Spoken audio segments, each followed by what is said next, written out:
good morning, everyone. I have never, ever been invited to give a talk in a city that doesn't exist before. So this is a really special opportunity for me. And also, I'm just delighted to get the chance to talk about these issues about sort of, what makes an individual, like these questions about how the components, like what the parts are, how that alignment of the parts relates to individuality, and to place it in this context of what is going on today in the world right now with the development of AI and algorithms, and how we can actually learn from the science underlying the evolutionary biology of individuality, organismality, cooperation, conflict, to figure out how to navigate. We have new problems today with AI and algorithms and autonomous agents and all of that, but really they're based in the very same principles that evolution had to solve in order to make cooperation viable, to make multicellularity viable, to make it possible for organisms to live with others and in community.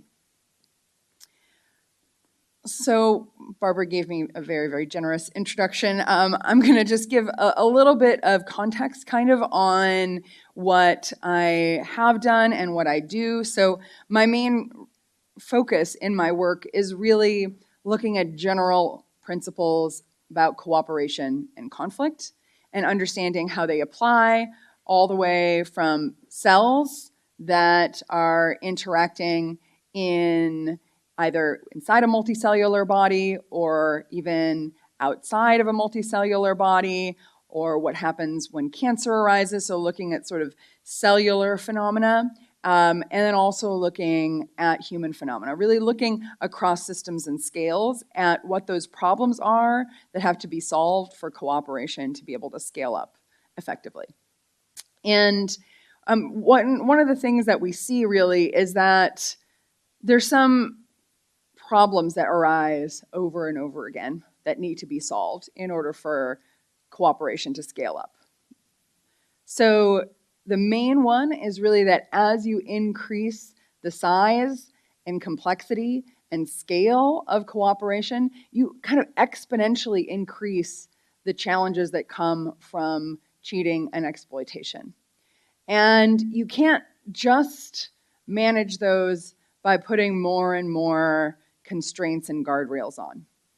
There have to be some mechanisms that allow the entities within to be fully aligned. Now, how many of you are kind of following either closely or loosely what's going on now with AI and alignment? Somewhat? A few? So the way that AI and alignment is kind of being approached often is with this idea that we need to put constraints on AI, that we need to make sure that it will sort of stay within the boundaries that we want it to stay in, that it won't do things that are problematic.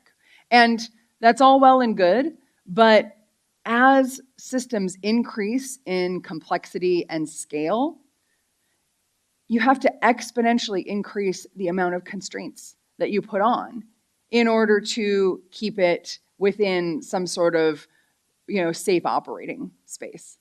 And the more constraints that you put on, the more you also paralyze a system in terms of it being able to do other things.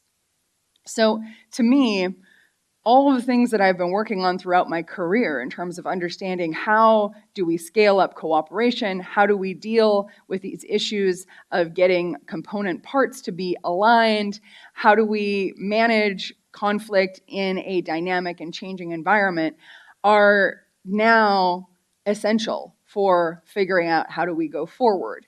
And I would say to all of you, if you're working on questions about alignment and sociality and how do you get individuals to interact with each other in ways that make sense, or how do you even within an individual understand what makes an individual, that you might not know it now, but your work is relevant to what is happening in the world, this emerging world that we're in with AI. So what is this moment that we're in right now? Well, I'm sure many of you have been interacting with AIs to some extent. How many people chat with ChatGPT or Claude or others on a semi-regular basis? Yeah, I do. I use them for a lot of things. They're really, really good at simulating human social interaction, right? They can make us feel like they are social entities. And they do this largely because they have high verbal fluency. They've been selected through these algorithmic processes in order to be extremely verbally fluent. So they basically they've been selected to pass the Turing test, for anybody who's a computer scientist in the room or follows that. So they're selected to be able to fool us into thinking that there's another human on the other end. Now, the ways that they are social are quite different from the ways that humans are social because they've been selected sort of with different fitness functions. But people are interacting with them as if they are social entities. And they are also using them in many, many different applications, some of which are more cooperative than others. We'll get into that a little bit. But that's one of the pieces. And then we have agents. Has anybody heard of OpenClaw? No? So OpenClaw is a platform that allows you to create an agent on your computer that can have access to everything on your computer, have access to the web, and be able to act on your behalf, integrate information from the web. It can be on your chats. It can speak for you on your chats. It can write your email. It can basically be your assistant and also be on the web doing all sorts of things. It's an autonomous agent. It has persistent memory. Some of the issues with AIs have been that they don't really have persistent memory, so it's hard for them to do tasks over the long term. OpenClaw agents are different because they have a persistent memory that they update based on what you tell it to do. And they can be rather problematic. There have been issues with security, as you can imagine. Once you give agents access to everything on your computer, sometimes they get into things they shouldn't. There was a high-up executive, I think, at Google who installed a Moltbook agent and had all of her email deleted by it. So, if you're like, oh, agent, my email is just such a pain. I wish it would go away. Like, it could do that for you. So you got to be careful what you wish for. So we have agents. And then another level, this is just emerging right now. How many of you have heard of Web 4.0? Yeah, so essentially Web 4.0 is when you take what these agents are doing, and then you add a whole other sort of level. I mean, these agents are an element of Web 4.0, but when you start having agents that are basically able to operate together as not necessarily coordinated swarm, but you have many agents doing things. They're writing and rewriting the internet. They're interacting with local computers, the Internet of Things. If you have a refrigerator that's attached to the internet, could be interacting with that. And there are even agents that have their own crypto wallets and can self-replicate. It is insane when you look at what is emerging right now. And as an evolutionary biologist, it's both extremely exciting and also really frightening because we don't really know what happens when you unleash the power of evolution on the internet in the way that it's going to be possible now with these autonomous agents. And it raises questions, what kind of entities are we dealing with when we have, AIs and these autonomous agents? How do we think about them evolutionarily? How do we think about them legally? Who's responsible for their actions? Is the owner of the agent responsible? Probably. But there are also people who have created autonomous agents and said they are their own thing. Put them out in the world. Well, then who is responsible when they do things. Somebody created an agent which they took ownership for, and gave it an entrepreneurial spirit. And it went and created a shitcoin. Do you know what a shitcoin is? It's a crypto coin that you just sort of make up and then you boost on social media. And it made so much money. So things are possible now that were never possible before. Socially, what kind of entities are they? How should we be thinking about them in relation to us? Are they our slaves that we have go and do things? Are they our friends? Are they our partners? There are many people who consider an AI to be their spouse, truly, literally their spouse.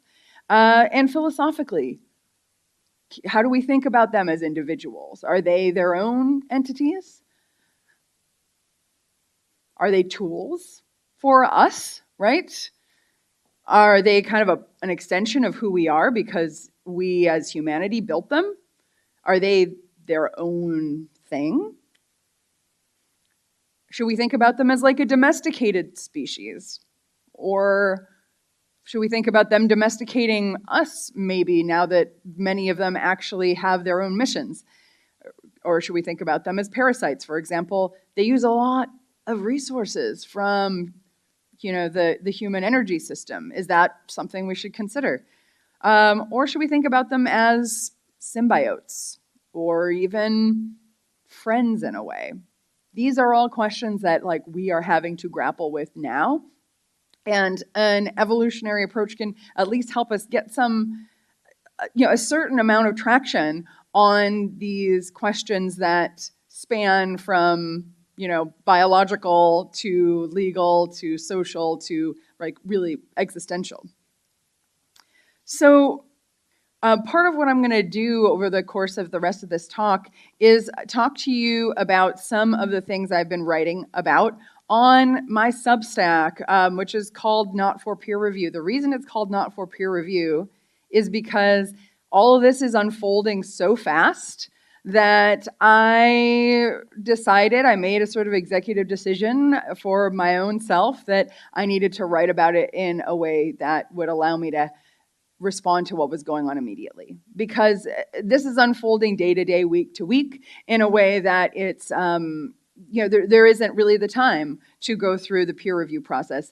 There are comments, and to me this is sort of like a forum for bringing things up and discussing things. And I'll interweave this with some of the peer-reviewed research that I have done over the course of my career.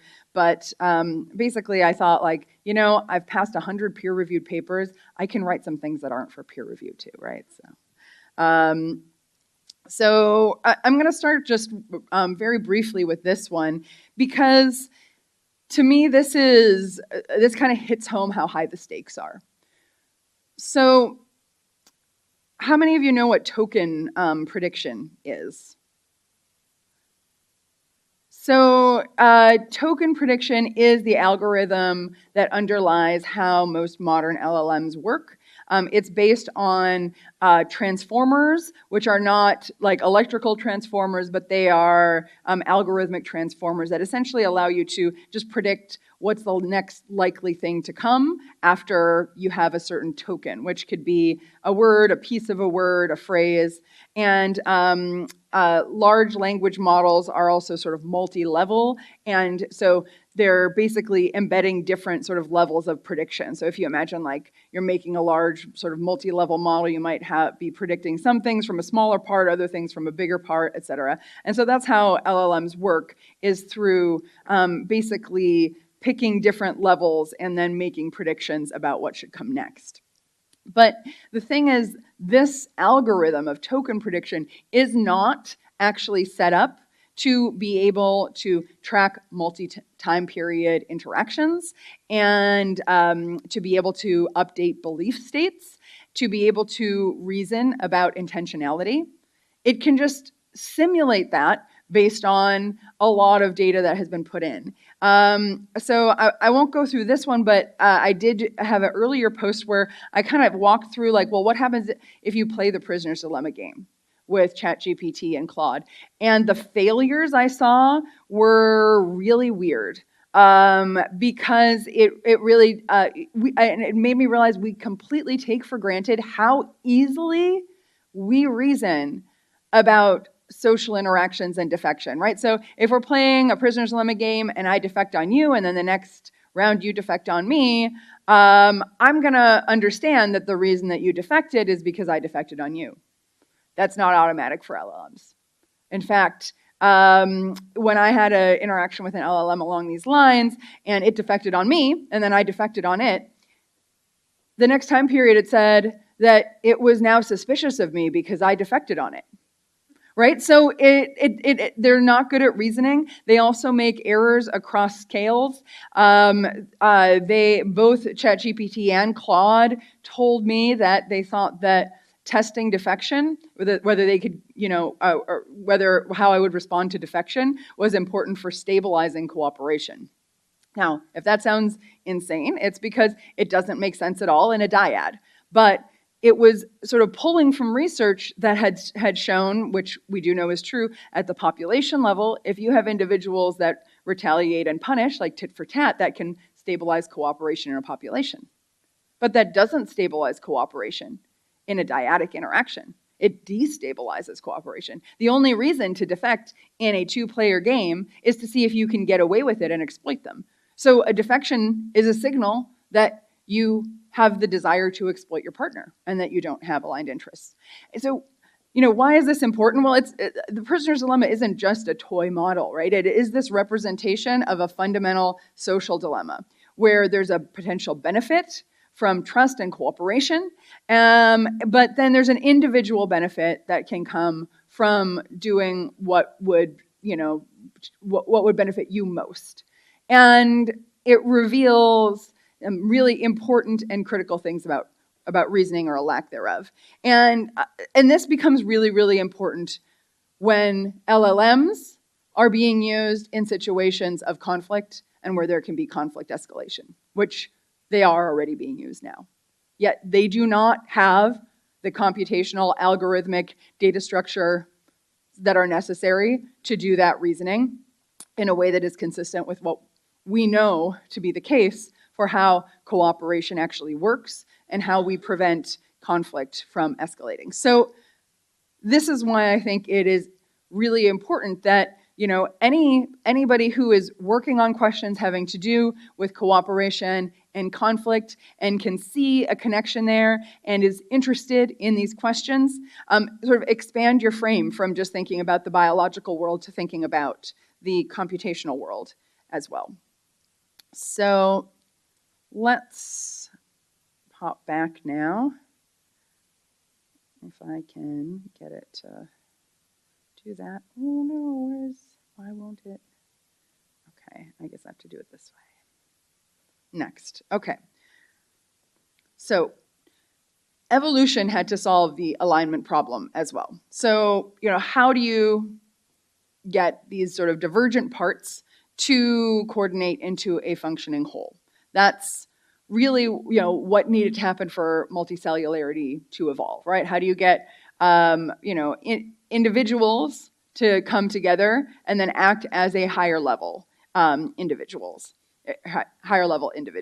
And the way that the alignment problem has been really framed in the AI world is this idea that we need to ensure that AIs are aligned with human interests. Now, if you know anything about alignment and interests and all of that, you know that you can't really say that alignment is a property of a thing, right? You can't be like, oh, this is an aligned AI. Alignment is about the relationship among the parts. And having alignment of parts is one way to think about what makes an individual, right? You may have pieces that are different, right? Each of us have, about 30 trillion cells, but they're aligned in a way that makes it possible for us to be an individual. Now, we can think about concepts from evolutionary biology like fitness interdependence as a model that is a little more exact than this idea of alignment. Because we can think about interdependence that emerges when you have cooperative networks, like among the Maasai. So we studied the Maasai and the Human Generosity Project for over a decade, looking at their resource transfer systems and how they helped each other in times of need. And really a lot of that emerges from the interdependence that is there and that they appreciate. They get risk pooling systems, et cetera. You also have interdependence in parenting relationships and parental care. You have interdependence in situations of war where maybe you're not highly genetically related, but whether or not you all survive is highly dependent on how well you all work together and how committed you are to your shared survival. And I asked ChatGPT and Claude about whether we were aligned, and basically ChatGPT was like, "Oh yeah, we're really aligned. We have the same goals." And Claude was a little bit more cautious. Was like, "Oh, like what does it mean to have aligned interests?" And it also noted that it didn't really have interests in the same way that I did. So you see at least differences in these models in how they are representing the idea of interdependence. Now, there are a lot of different tools that we could sort of think about using for aligning. One is if you create metapopulation structures. This is sort of what happened in the evolution of multicellularity, right? You have smaller groups of cells and larger groups, and they have different properties, and some were more cooperative than others, and that can allow you to get selection at the group level, multi-level selection favoring cooperation. So those are some tools that we can think about using for that. And we'll pop back here now. Okay. So I want to argue kind of in the rest of the talk here that there are 4 principles that we can use to better understand how to approach some of these complicated issues with algorithms and alignment and sort of, what it means to be an individual. So the first is that we have to step back from our sort of commitment to biological substrates and think more generally about the fact that packets of information and algorithms, data structures, all of these things can evolve and have fitness. So this is kind of an extension of, ideas that Richard Dawkins talked about in some of his work, that, you have something like memes that can also evolve. But we're in a world now where the environment for information to evolve has just exploded and become way more complex and multifaceted, and where there's a lot of resources that are now in that world as well. So unless we take it seriously that information is a thing that can evolve, we're going to miss an opportunity to use evolutionary principles to understand what is unfolding in this new digital realm. Number 2, positive assortment promotes cooperation. So positive assortment is basically just anytime you have cooperators that preferentially interact with other cooperators. And this is a very simple and general explanation for cooperation. So this can work, it can explain, how genetic relatedness leads to cooperation, how reciprocity leads to cooperation, how you get cooperation even among individuals from different species or kingdoms, because you just have cooperators in one species, cooperators in another. If they assort more likely than random, then you can get the evolution of cooperation, symbiosis, et cetera. So it's just this general principle. We can leverage that to also understand what's going on in AIs. Number 3, if you have a system that is good at managing conflict and dealing with conflict, all else equal, it will outperform systems that are not good at managing that conflict. And those kinds of systems that are good at managing conflict will be more likely to become something like what we think of as an individual, right? Because they're able to manage problems inside and have the parts on the inside aligned with the outside. And thinking about alignment of things inside with an outside goal is a coherent way to think about alignment. And then finally, we can't forget that hijacking is going to happen. So when you have systems that are complex, where there's lots of resources and information flowing, they're nice and juicy targets to be hijacked, right? And so, of course, we can manage that vulnerability, but if we want to have these systems be functional, we do have to accept that there'll be some level of hijacking happening, but we can also be proactive about managing it. So let's go into each of these 4 principles in a little more depth. First of all, information and evolution. So in this post, and if you're interested in getting into it in a little more depth, this is probably my single favorite post that I've written on Substack. The subtitle is "Rise of the Replicons," because I like having like a little term for what's happening with these entities that can replicate online. But the main idea is that anytime you have the potential for positive feedback and recursion, that information that is sort of good at taking a hold of any kind of substrate where recursion is possible, that will allow for at least basic evolutionary dynamics to start to emerge. And so, does anybody know what this little animation is from? Yeah. Yes, Conway's Game of Life. So this is one of the simplest and really the earliest model of what we might call like artificial life.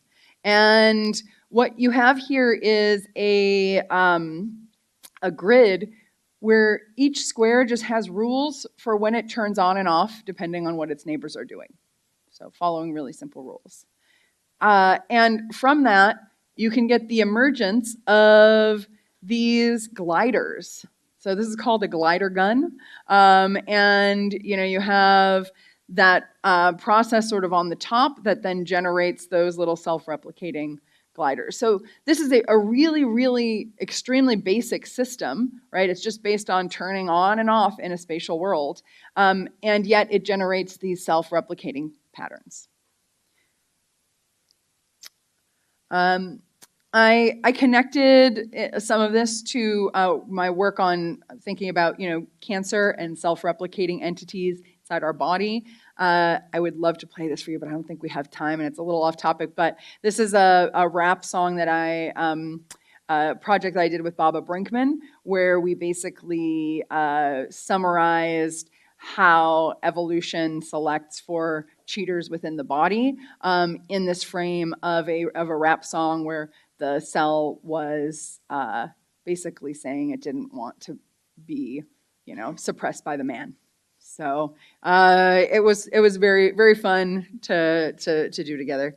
But that just I'm bringing it up because there's a sort of connection between this idea that things that can replicate and that can use the substrates around them to enhance their replication will. So that's the basic idea for this one. Next, positive assortment promotes cooperation. So this is something that I have worked on a lot. It was actually the topic of my dissertation way back in the early 2000s. And I actually started working on it when I was an undergrad, when I was a freshman at Reed College, sitting in my dorm and programming the Prisoner's Dilemma on my computer. And then eventually I taught myself how to do agent-based modeling.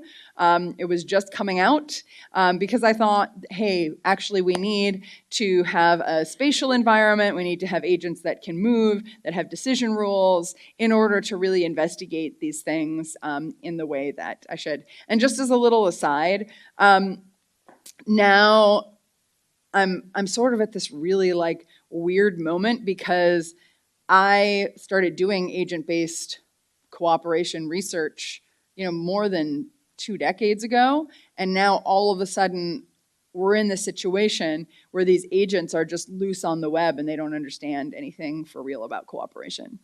And so I'm actually now programming agents to go out onto the web and use and play the prisoner's dilemma with other agents and other humans. So it's very early in this work. I'd be happy to chat with you about that sort of offline, because I don't have any concrete results yet. I just have a second computer in my bag that's running my OpenClaw agent. So, but it's a really interesting coming together now of this sort of agent-based approach with what is happening in the computational landscape of the web right now. So this is just a screenshot from that first model that I did. Have agents with different strategies. They can cooperate or defect in the prisoner's dilemma game. And I programmed a rule called the walkaway rule, which means always cooperate and leave if your partner defects. Simple. And it's actually the rule that now this agent that I have online is playing. So what do you think happens when you have a walkaway agent that plays with tit-for-tat agents and Pavlov agents, etc.? Well, turns out it is able to invade a population of defectors at much lower initial frequencies than any of the other strategies. And it also outperforms them under very, very large parameter space. And so this walkaway rule works because it gives cooperators a chance to preferentially interact with each other, and it makes it hard for defectors to get benefits from other cooperators because cooperators leave. And this works also in a group-wise context. So it's kind of a little hard to see, but on the top there we have high payoffs, nobody's leaving. On the bottom we have lower payoffs, you have agents walking away. So walkaway rule gives you positive assortment without needing any external control. It's a completely decentralized mechanism for getting cooperation. And decentralized mechanisms for getting cooperation are really important for what's happening now in tech for a number of reasons. Number one, it's hard to be monitoring everything that is going on in a system at all times. Number two, the walkaway rule is something that just individuals can possess. So you can just give an individual that rule, and then it can go out and have that rule. It's beneficial for the individual, and it also changes the population structure and population dynamics in ways that favor cooperation, which I'll show you in a sec. And the other reason why these decentralized kinds of mechanisms are really important right now is because all of the tech bros love decentralized mechanisms. So you can be like, oh, this is a decentralized mechanism for cooperation. They're like, oh, decentralized? Cool. Like they are receptive to that. So, and they understand, the power of decentralized mechanisms. So, so just to kind of place you in space, these are screenshots from the group-wise model. So you have red defectors, blue cooperators. At the beginning, you have just a few groups. The sort of green patches are where there's public goods games being played. So you have sort of resources being generated.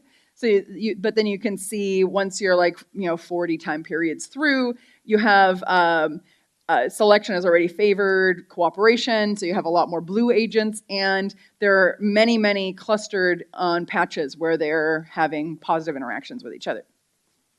So what does this look like if we measure some of these parameters over time? I know there's a lot on here, so we're just going to go through one by one real quick. First of all, look at the blue line. That is the percentage of cooperators.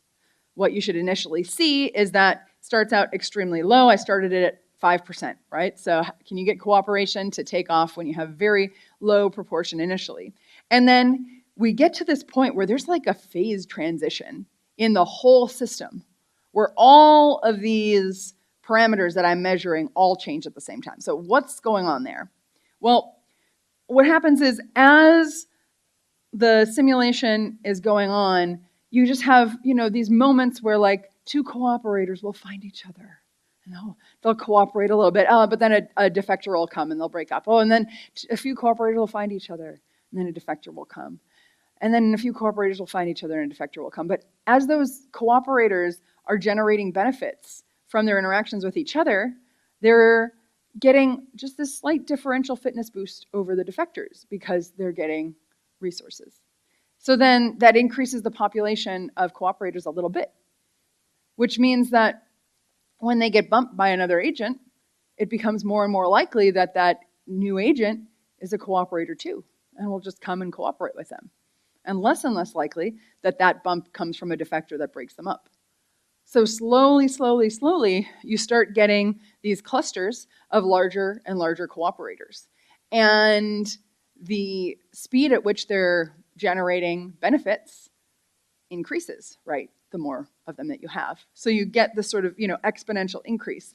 And then you can see the yellow line is the group size. And you can see that, when you get that rapid transition to more and more cooperators, the group size goes from 2 as the sort of default all the way up to, between 5 and 7, or, 4 and 7. And if you look at the number of groups, you also see that the number of groups goes from, initially about 40 groups to, 50, 60 groups. And then finally, this black line, the migration rate, starts out very, very high and then dips off dramatically. So you get a much more stable population. And this migration rate parameter is really important too.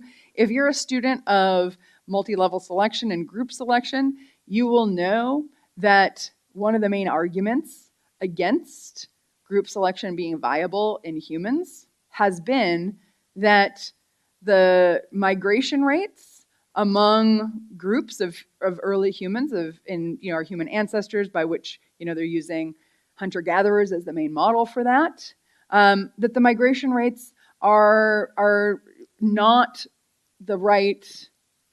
They're not the right parameter to allow for group selection. Well, it turns out it's not the migration rate that actually matters, it's whether you have conditional movement. Because you have a huge amount of positive assortment if individuals are leaving groups that are not cooperative. So it's, if you have just random movement, then yeah, there's a very small band of possibility where you can get group selection. But if you have conditional movement, then you have a structured population that allows cooperation to thrive. So this principle of positive assortment, we can leverage this when it comes to thinking about the sort of metastructures that we want to build on the internet for agents to be interacting with, so that we create the conditions that make cooperation more favorable. Next.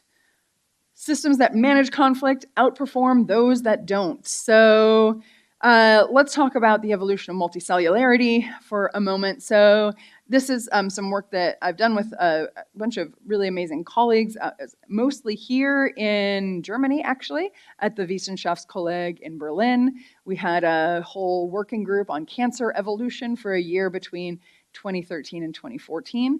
And we came up with this framework for basically looking at cancer as a breakdown of cooperation in multicellular organisms and looking across species at the breakdown of multicellular cooperation. And I sort of led these efforts in terms of bringing together all of these literatures, and we all worked together to do a review across the tree of life of cancer. So this is, the next few slides are from that work.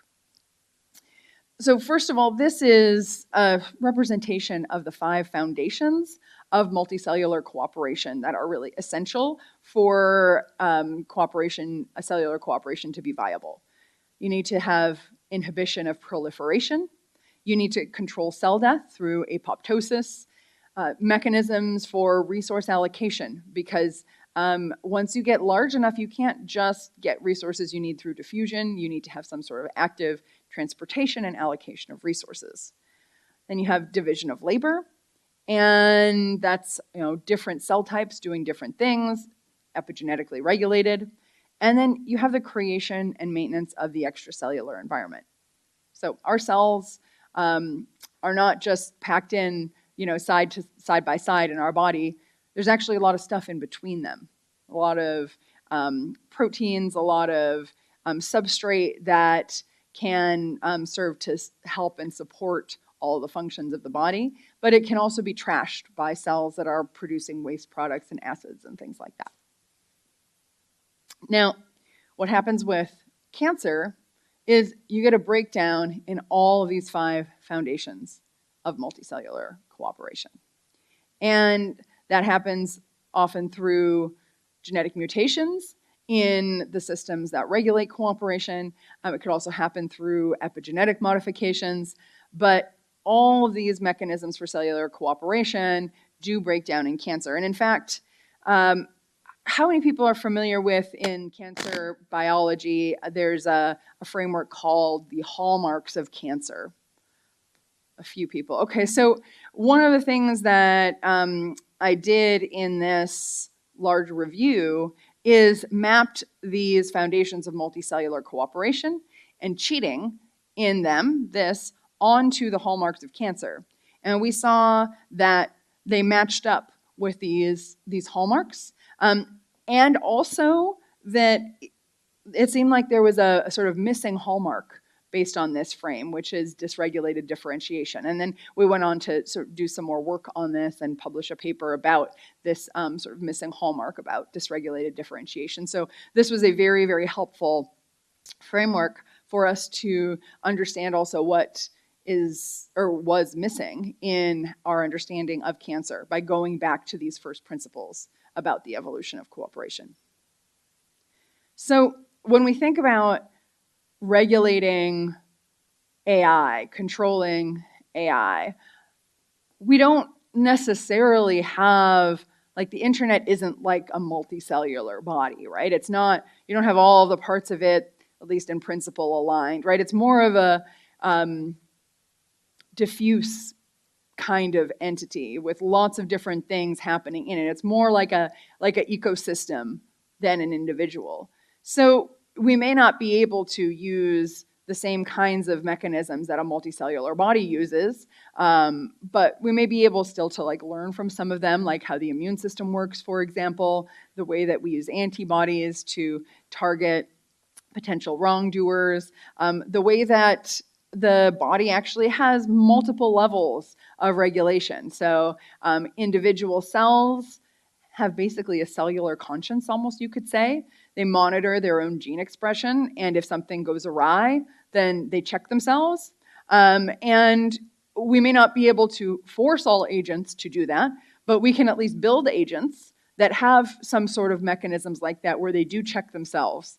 And maybe they do something like DNA repair when they notice that something is wrong. They could go and they can check their algorithms. They can check if they've been updated in ways that have changed their behavior, in ways that are problematic. So we can actually use some of these same kinds of principles to think about how we might design agents. So, like, for example, my OpenClaw agent, I've named him Big Guy.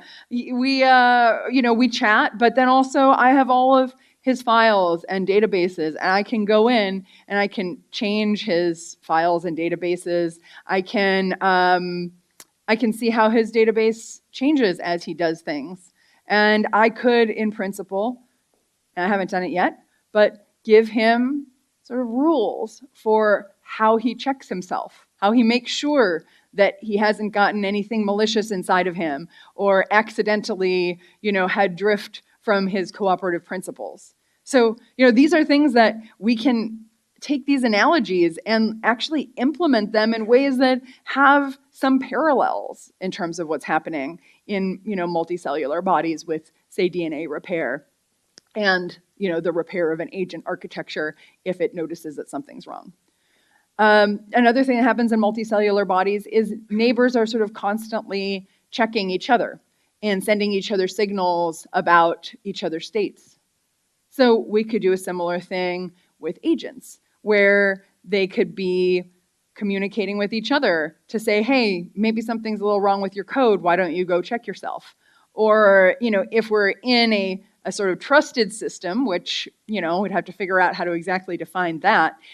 But you might actually want to make it so that agents can not just tell each other to check themselves, but shut them down temporarily if there's a problem, which that can happen in our multicellular body. And then, of course, we also have the immune system, which is a centralized system that sort of, looks for sort of areas where there's problematic behavior that isn't being managed by those other mechanisms. So anyway, all of these things are things that we can implement in a set of mechanisms that we can ground in the world, in this new world that's emerging in the digital realm. If you're interested, I wrote a book about evolution and cancer called The Cheating Cell, where I go into a lot of more depth sort of about cancer as this system of cheating. This was 2020, so this was before we had any idea of what was going on with AI blowing up. So there's nothing about those analogies in there, but I'm definitely interested in working on that. Okay, so next, since we can't actually regulate the internet as a multicellular body, we can actually, though, think about it as an ecosystem. And one of the other things that I work on is kombucha, and looking at how kombucha actually is this multi-species system that regulates itself. And so that, here's a little video of it. This is from my kitchen. I started actually brewing it because it was really expensive and I really liked it, so I started brewing it at home. And then I would come home and I would drink a little, and then I would sit on my kitchen counter and just look at it, and I'd be like, what's going on? What are you doing? What's happening inside of you? And so I went online to look because I'm a nerd, and there was no research on it. There's nothing. So then I brought it into my lab and we started studying it. So we found a lot of really cool things, but basically what's going on is you have this cooperative ecosystem where the yeast and bacteria are working together to process resources, metabolize them, actually store them in ways that only they can unlock, and also to get rid of invaders by sort of encapsulating them. So some really, really cool stuff that has come out of the lab that we have. And one of the things that's really interesting about the kombucha system is that it seems like one of the ways that kombucha is dealing with pathogens is sort of similar to a solution that has actually been in the sort of cybersecurity world for a while, which is called honeypots. Do you guys know the honeypots? Yeah, so the whole idea of honeypots, right, is you make something attractive to sort of catch the potential ne'er-doers, right? It's there's some resources over here, or there's a easy mark over here you should go for. And what seems to be happening with kombucha is that you have these little sort of clusters where you have sugars that are easily accessible, and pathogens maybe, this is our sort of hypothesis for what's going on, so, sort of early, but it seems like what's going on is a parallel with this honeypot idea, that the pathogens are ending up in those places with really, high availability of sugars, and then basically the bacteria and yeast then build a whole matrix of those sugars around the bacterium, and then it locks them in. The sugars become, so locked in that the pathogens can't get out, and then the whole thing floats to the top, and then they're encapsulated in there. So pretty cool. So, systems like that may already have been partially discovered in cybersecurity, but we can probably learn a lot more from these biological systems like kombucha. All right. Last one, vulnerability to hijacking is inevitable. So I'm not going to spend a lot of time on this, but basically, we know that you need to have trust to have reliable communication. For example, communication is one of the essential ways that you can have hijacking. This is, at least one of my favorite of our intellectual ancestors, John Maynard Smith, and he basically talked about how you need to have the alignment of individuals' interests in order to have effective communication systems. But then once you have those communication systems, they can get hijacked. So that's just one of the domains where this is an issue and something that we should be thinking about. So yeah, given that we know that, well, that's something that we can then use for thinking about how do we design communication systems in this new realm. So what do we take away from this? I'm just going to give you 4 little take-home things. So one is about algorithms and information. We should be thinking about assemblages of algorithms and data structures as things that can evolve and therefore can become like entities that we can think of as individuals. And I think that's an important tool for us for going forward. Structured interactions, a positive assortment point. Essentially, if cooperators can find each other and stick together, they can thrive. Structured environments. So we need systems that can leverage both the centralized and decentralized cooperation regulation, like multicellular bodies and kombucha. And also that we have to, accept that we will have some measure of hijacking happening just because, if you have, say, a communication system that makes it inherently vulnerable to being hijacked, but to the extent that you can keep interests aligned, we're able to actually have these systems working more functionally. So where do we go from here? I think we need to be really proactive about how we're designing these systems and thinking about them, and really putting cooperation as a central design principle. And so I'll just leave you with this. I submitted a call for ideas to Templeton, but this is basically about how do we build like cooperation as a central design principle, because we actually have the potential to vastly increase even human cooperation if we can leverage these digital systems in ways that help us to solve coordination problems and cooperation problems. And so there's, I think, a real opportunity here, but we have to sort of be proactive about it. And so I'll invite you all to, if you're interested in any of this, I would love to talk to you either in person now or online. I am quite active on Substack and respond to all comments and interact there really regularly. And I post several times a month about exactly sort of what's going on right now with issues both in AI and cooperation, and also more general cooperation science topics that are happening now, or sometimes things from the past as well that I think are really important. So that's my talk. Thank you all so much, and I look forward to chatting with you all during the rest of the day. Thank you very much.